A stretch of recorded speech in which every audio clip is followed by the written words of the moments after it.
పేద ప్రజల కోసం 100 ఎకరాల భూమి సమీకరించారు. నేను అడుగుతున్న ఎకరాకు 10 లక్షల పైగా మంత్రి ఆయన అనుచరులు మింగేశారు. మెడికల్ కాలేజీ పేరుతో రైతుల దగ్గర 50 ఎకరాలు సేకరించారు.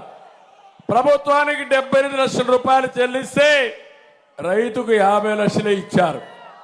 28 లక్షలు ఎవరి జోబులో పోయింది తమ్ముడు అని అడుగుతున్నా మిమ్మల్ని.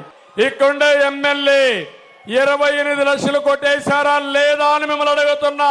అమలాపురం పట్టణ మున్సిపాలిటీ పార్కింగ్ స్థలాన్ని కూడా అద్దెకు తీసుకున్నారు ఈ మంత్రి అనుచరులు. అక్వా చెరువులు కావాలంటే అనుమతి కావాలంటే కప్పం కట్టాలి. రొయ్యల పిల్ల వైరస్ కంటే వైసీపీ వైరస్ తోనే అక్వాకెంతో నష్టం వచ్చింది. పూర్తిగా నష్టపోయారు.